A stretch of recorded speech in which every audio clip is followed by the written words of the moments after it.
Hello दोस्तों, think big में आपका फिर से स्वागत है। आज की इस वीडियो में हम जिस बुक के बारे में बात करने जा रहे हैं उस बुक का नाम है 13 things mentally strong people don't do, जिसे लिखा है एमी मॉरी ने। एमी मॉरिन ने यह किताब बहुत विकट स्थिति में लिखी। 23 साल की उम्र में एमी मॉरिन अपनी माँ के साथ बाहर घूम रही थी। तभी उनकी माँ के सर में दर्द होने लगा। फिर कुछ देर बाद दर्द इतना तेज हो गया जैसे किसी ने सर में खौलता हुआ तेल डाल दिया हो। एमी की माँ को तत्काल हॉस्पिटल ले जाया गया। उन्हें ब्रेन हेमरेज हुआ था और अगले दिन उन्होंने दम तोड़ दिया। एमी जैसे तैसे इस सदमे से उबर ही रही थी कि अचानक दिल का दौरे के कारण उनके पति चल बसे। अभी नई नई शादी हुई थी और एमी को 2 बड़े सदमे लग गए थे। फिर कुछ साल बाद एमी के ससुर को टर्मिनल कैंसर पाया गया। वह उसी अवसाद को महसूस करने लगी। खुशकिस्मती से एमी साइकोथेरेपिस्ट थी, जिनका काम लोगों की मानसिक परेशानी पहचानना और उनसे बाहर निकालना था। वे जानती थी कि अचानक सदमे के बावजूद वे खुद को डिप्रेशन में नहीं जाने दे सकती।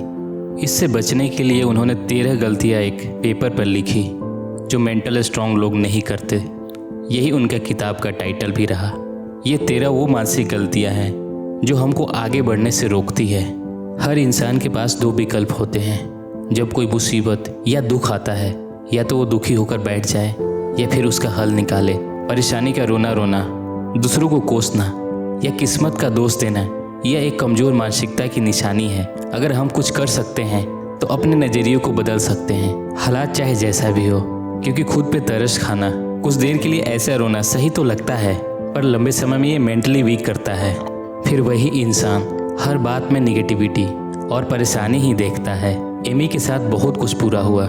26 साल की उम्र में अपने जीवन के 2 खास लोगों को खो देना, ये बहुत दुख भरी बात है। कुछ समय तक वो भी डिप्रेशन में चली गई, पर बाद में उन्होंने तय किया कि वो अपने ऊपर तरस नहीं खाएगी, क्योंकि तरस खाने से दर्द कम नहीं होगा बल्कि और बढ़ेगा।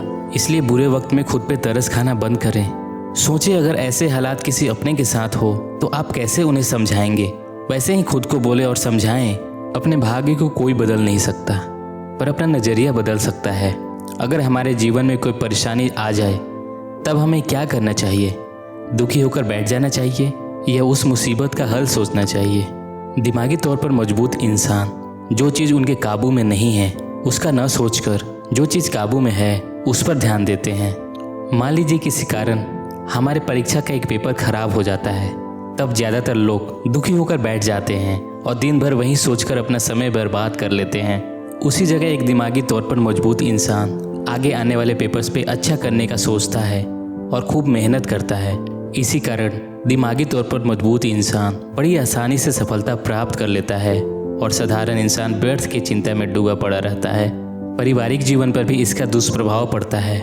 हर इंसान का अपना अलग अलग दृष्टिकोण होता है। अगर हम चाहेंगे कि हर व्यक्ति हमारी तरह सोचे तो यह संभव नहीं है। ज़्यादातर रिश्ते इसी कारण टूटते हैं क्योंकि हम एक दूसरे को समझने की कोशिश ही नहीं करते और अपने विचारों को दूसरे पर थोपना चाहते हैं। ज़रूरत है कि हम अपनी सोच को बदलें एवं दूसरों को काबू करना छोड़ दें। दिमागी तौर पर मजबूत इंसान का अपनी भावनाओं पर पूरा नियंत्रण होता है। वो किसी की बातों या किसी के काम से विचलित नहीं होते एवं दूसरों को काबू करने की कोशिश नहीं करते। साथ ही वो खुद पर अफसोस भी नहीं करते। जीवन में दुख सुख आना स्वाभाविक है, इसलिए मुश्किल समय के लिए खुद को कोसना बेवकूफ़ी है। इसलिए हमारे लिए ज़रूरी है कि हम व्यर्थ की चिंता से बचें एवं अपने समय और ऊर्जा को किसी महत्वपूर्ण कार्य में उपयोग करें। बचपन से ही हमें माता पिता के अनुसार चलना पड़ा है, यहाँ तक कि हमें क्या बनना चाहिए ये भी वही निर्णय लेते हैं। इसीलिए हम बचपन से ही दूसरों के विचारों और बातों को बड़ा महत्व देते आ रहे हैं। पर क्या ये करना उचित है? हम चाहे जितना भी प्रयत्न कर लें, हर इंसान को खुश कर पाना नामुमकिन है। जब कोई हमारे पीठ पीछे हमारी बुराई करता है तब हमें बहुत बुरा लगता है। लोगों को दूसरे के नुक्स निकालने में बहुत मज़ा आता है। दूसरों की कड़वी बातें हमारी आत्मविश्वास और मनोबल को ठेस पहुंचाती है। दूसरों के अनुसार चलकर हम उन्हें खुद को चोट पहुंचाने की शक्ति प्रदान कर देते हैं, जो एकदम गलत है। ऐसे में हमें क्या करना चाहिए? दिमागी तौर पर मजबूत इंसान दूसरों की बातों पर ध्यान नहीं देते। उनका अपने दिमाग पर पूरी तरह से नियंत्रण रहता है। उन्हें अपने विचार पर पूरा विश्वास होता है एवं किसी की बातों से वो अपना मनोबल टूटने नहीं देते। वो दूसरे की बातों में आकर अपना निर्णय नहीं बदलते। ऐसे लोग आत्मनिर्भर होते हैं। उनके लिए मन की शांति और लक्ष्य की सिद्धि महत्वपूर्ण होती है। वे दूसरों की बातों में अपना समय न बर्बाद करके अपने कार्य में व्यस्त और खुश रहते हैं। डर एक जंजीर की तरह हमें कैद कर लेता है और आगे बढ़ने से रोकता है। हम मुश्किलों से भागते रहते हैं, हम बदलाव से डरते हैं, चाहे वो शारीरिक हो या मानसिक। ऑथर एक एग्जाम्पल के थ्रू यहाँ समझाती हैं। सभी लोग जानते हैं सुबह उठकर शारीरिक व्यायाम या योगा करना हमारे सेहत के लिए कितना लाभदायक होता है, मगर वास्तविकता यह है कि ज़्यादातर लोग अपनी नींद को प्राथमिकता देते हैं। दूसरा एग्जाम्पल है कि सभी बच्चे पढ़ाई में अच्छे नहीं होते। कई बच्चे खेलकूद या नाचने गाने में निपुण होते हैं, मगर उस हुनर का सही इस्तेमाल हम बहुत कम ही कर पाते हैं। तीसरा एग्जाम्पल है कि हम अपने वर्क एरिया में कुछ नया प्रयोग करने से डरते हैं, साथ ही किसी प्रकार का जोखिम उठाने से घबराते हैं, अपने हुनर को सही दिशा नहीं दे पाते। लेकिन लाइफ में आगे बढ़ने के लिए पुराने नियमों को बदलना जरूरी है। ज़्यादातर लोग नकारात्मक सोच और समाज की रूढ़िवादी या पुरानी मानसिकता के कारण आगे नहीं बढ़ पाते, पर एक दिमागी तौर पर मजबूत इंसान नई सोच और नई प्रयोग से नहीं डरता। वह आगे बढ़ने के लिए बड़ी आसानी से अपने नियमों और व्यवहारों को बदल डालता है। हर इंसान में बुद्धि मौजूद होती है। कुछ लोग अपने नकारात्मक सोच के कारण उस बुद्धि का प्रयोग नहीं कर पाते हैं और जीवन में कुछ नहीं कर पाते। उसी जगह कुछ लोग सकारात्मक सोच का प्रयोग करते हैं और जीवन में बहुत आगे बढ़ जाते हैं। ऐसे लोगों को ही दिमागी तौर पर मजबूत कहा जाता है। ऐसे लोग अपनी काबिलियत और बुद्धि के दम पर जोखिम उठा पाते हैं एवं आसानी से लाभ पा सकते हैं। इसीलिए हमें लाइफ में आगे बढ़ने के लिए खुद को बदलने की ज़रूरत है। आजकल हम एक दूसरे पर दोष डालते रहते हैं। कोई अपनी गलतियों का जिम्मेदारी नहीं लेना चाहता। दुनिया में आधी लड़ाइयाँ इसी कारण होती है। लोग खुद को सुधारने की जगह दूसरों को नीचा दिखाने में लगे रहते हैं। वास्तविक में इंसान अपनी गलतियों से ही सीखता है। जिस प्रकार एक छोटे बालक के मन में किसी तरह का डर या संकोच नहीं रहता और बार बार गिरकर चलना सीखता है, उसी प्रकार हमें असफलता या गलतियों के भय से हार नहीं मानना चाहिए। दिमागी तौर पर मजबूत इंसान अपनी गलतियों को पूरी जिम्मेदारी लेता है। उन्हें अपनी गलतियों से प्रेरणा एवं मार्गदर्शन मिलता है। इसलिए अपनी गलतियों से सीखकर हम लाइफ में आगे बढ़ सकते हैं और सफलता प्राप्त कर सकते हैं। साथ ही दिमागी तौर पर मजबूत इंसान पुरानी बातों को याद करके दुखी नहीं होते।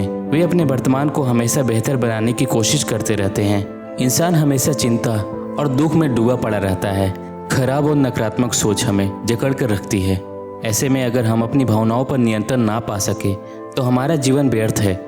एक दिमागी तौर पर मजबूत इंसान खुद को नकारात्मक सोच से दूर रखता है। वह दुख, चिंता, ईर्ष्या, निंदा आदि चीज़ों से अपना मन व्याकुल नहीं करता। इससे उसका जीवन सुखमय बन पाता है। वह पुराने दिनों की असफलता सोचकर मायूस नहीं होता। वह फ्यूचर की चिंता करके नहीं घबराता और लोगों के धन दौलत से ईर्ष्या नहीं करता। वह अपना समय अच्छे काम में प्रयोग करता है, जैसे कि बुजुर्गों की सेवा या गरीब और असहाय की मदद। साथ ही हमारे लाइफ में धैर्य की बहुत आवश्यकता है। कोई बिजनेसमैन अगर सोचे कि बिजनेस के पहले दिन ही उसको लाभ प्राप्त हो तो ऐसा संभव नहीं है। सफलता पाने के लिए मेहनत के साथ धैर्य की असीम जरूरत होती है। बुद्धिमान व्यक्ति सफलता प्राप्त करने के लिए निरंतर प्रयास करते रहते हैं। ज़्यादातर लोग हुनर या प्रतिभा होने के बावजूद भी कुछ नहीं कर पाते। वो सही मौके या सही समय का इंतजार करते रहते हैं। ऐसे लोग दूसरे पर निर्भर करते हैं। कोई भी निर्णय खुद से नहीं ले पाते। असल में कभी भी समय उनके अनुकूल नहीं होता और ये लाइफ में कुछ नहीं कर पाते। वही एक दिमागी तौर पर मजबूत इंसान के गुण उसके बचपन से ही नजर आता है। बचपन से ही ये अपना काम स्वयं करना पसंद करते हैं, चाहे पढ़ाई हो या साफ सफाई। ये अपना काम बड़ी आसानी से बिना किसी हिचक के कर लेते हैं। ये लोग आत्मनिर्भर भी होते हैं। समय और परिस्थिति चाहे जितना भी प्रतिकूल हो, उनका मनोबल नहीं तोड़ पाते। ये दुनिया से किसी चीज़ की अपेक्षा नहीं रखते। ऐसे लोग चालाक तो होते हैं मगर स्वार्थी नहीं। ये लोग समाज से भले ही अपेक्षा न रखें मगर समाज की भलाई का काम सोचते हैं। इनका लक्ष्य होता है अपने काम से पूरे संसार को लाभ पहुंचाना। ऐसे लोगों का मन एकदम सरल और व्यवहार अत्यंत लोकप्रिय होता है। ये लोग अपने माता पिता और गुरुजनों के साथ अन्य लोगों की भी आदर सत्कार करते हैं। केवल यही नहीं, ऐसे लोग प्रकृति को भी पूजनीय समझते हैं। प्रकृति से हमें ऊर्जा और हमारे खाने पीने की सामग्री प्राप्त होती है, इसलिए इसकी संरक्षण की भी जिम्मेदारी हमारी है। इसी कारण से ये लोग आसपास के पर्यावरण को साफ रखना पसंद करते हैं। तो दोस्तों, कैसी लगी ये बुक समरी हमें कमेंट करके ज़रूर बताएं। मैं ऐसे ही वीडियो लाता रहूँगा। हमसे जुड़ने के लिए आप चैनल को सब्सक्राइब कीजिए। विदा लेते हैं इस आशा के साथ कि फिर हम मिलेंगे। उठना उम्मीद उड़ान। मैं हूँ चंदन, साइनिंग ऑफ।